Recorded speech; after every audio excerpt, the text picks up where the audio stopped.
మహిళా మృతదేహాన్ని ముక్కలు చేసి దుప్పట్లో చుట్టి కల్వర్టులో పడేశారు. అనకాపల్లి జిల్లాలో ఈ ఘటన తీవ్ర కలకలం రేపింది. కసింకోట మండలం బయ్యవరం జాతీయ రహదారిపై కల్వర్టు దగ్గర మృతదేహాన్ని గుర్తించిన స్థానికులు పోలీసులకు సమాచారం అందించారు.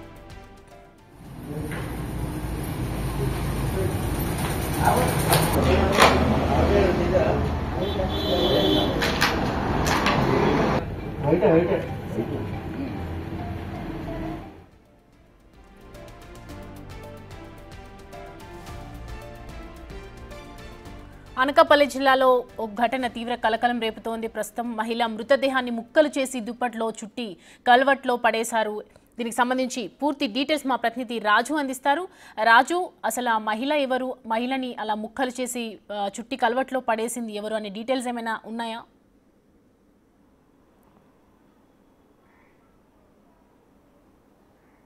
ఈ హత్య అత్యంత కిరాతకంగా జరిగినటువంటిదిగా ఇక్కడ స్పష్టంగా అర్థమవుతున్నటువంటి పరిస్థితి కనిపిస్తుంది.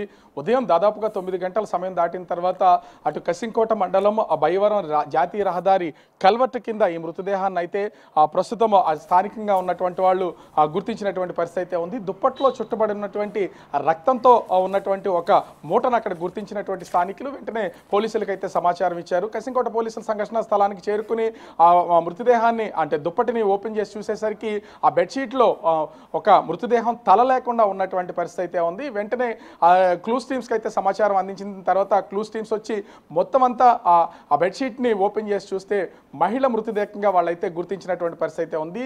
తలని వేరు చేశారు, తల మొండెం వేరు చేసి తలతో పాటుగా ఒక చేతిని కూడా కట్ చేసి ఆ రెండింటిని తీసుకెళ్లిపోయినటువంటి పరిస్థితి అయితే ఉంది. మొండెం మాత్రమే, ఆ చేయలేని మొండెం మాత్రమో ప్రస్తుతం ఆ బయ్యవరం జాతీయ రహదారి కల్వర్ట్ కింద ఉన్నటువంటి పరిస్థితి కనిపిస్తుంది. దీంతో అనకాపల్లి డిఎస్పీ సంఘటనా స్థలానికి చేరుకుని క్లూస్ టీమ్స్తో పాటుగా అటు అంటే డాగ్ స్క్వాడ్స్ని కూడా తీసుకుని వచ్చి ప్రస్తుతం అయితే విచారణ చేస్తున్నటువంటి పరిస్థితి కనిపిస్తుంది.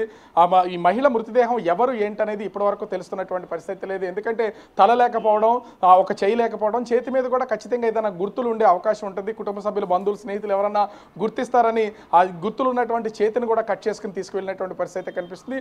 ఆ తల మాత్రం లేకపోవడం, మొండె మాత్రమే ఉన్నటువంటి నేపథ్యంలో ఈ మహిళ ఎవరు ఏంటనేది ఇప్పటివరకు ఎలాంటి వివరాలు బయటపడినటువంటి పరిస్థితి లేదు. దీనికోసం అంటే ఇంచుమించుగా ఆ మృతదేహాన్ని పడవేసినటువంటి ప్లేస్ నుంచి దాదాపుగా 5 కిలోమీటర్ల సరౌండింగ్లో ప్రస్తుతం అయితే పోలీసులు కొంత ఎంక్వైరీ చేస్తున్నటువంటి పరిస్థితి కనిపిస్తుంది. ఇది నిర్మానుష్యమైనటువంటి ప్రాంతం.